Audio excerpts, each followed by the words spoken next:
দ্রোহ ও প্রেমের কবি হেলাল হাফিজ গত হয়েছেন। তার স্মৃতির প্রতি শ্রদ্ধা রেখে আমার এই প্রিয় কবির স্মরণে তার 3টি বহুল পঠিত ও চর্চিত কবিতার আবৃত্তি করার চেষ্টা করছি এই অধম আমি। পৃথক পাহাড়, হেলাল হাফিজ। আমি আর কতটুকু পারি, কতটুকু দিলে বলো মনে হবে দিয়েছি তোমায়। আপাতত তাই নাও, যতটুকু তোমাকে মানায়। ওইটুকু নিয়ে তুমি বড় হও, বড় হতে হতে কিছু নত হও, নত হতে হতে হবে পৃথক পাহাড়। মাটি ও মানুষ পাবে, পেয়ে যাবে ধ্রুপদী আকাশ। আমি আর কতটুকু পারি, এর বেশি পারেনি মানুষ। ক্যাকটাস, হেলাল হাফিজ। দারুণ আলাদা, একা অভিমানী এই ক্যাকটাস। যেন কোনো বোবা রমণীর সখী ছিল দীর্ঘকাল, কিংবা আজন্ম শুধু দেখেছে আকাল। এরকম ভাবভঙ্গি তার। ধ্রুপদী আঙিনা ব্যাপী কণ্টকিত হাহাকার আর অবহেলা।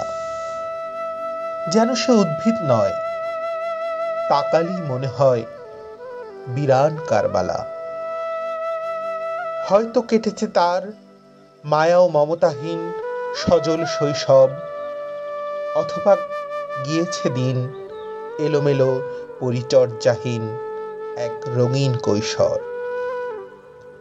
নাকি সে আমার মতো খুব ভালোবেসে পুড়েছে কপাল তার আকালের এই বাংলাদেশে। বোকা উদ্ভিদ, তবে কি মানুষের কাছে প্রেম চেয়েছিল? চেয়েছিল আরো কিছু বেশি। নিষিদ্ধ সম্পাদকীয়, হেলাল হাফিজ। এখন যৌবন যার, মিছিলে যাবার তার শ্রেষ্ঠ সময়।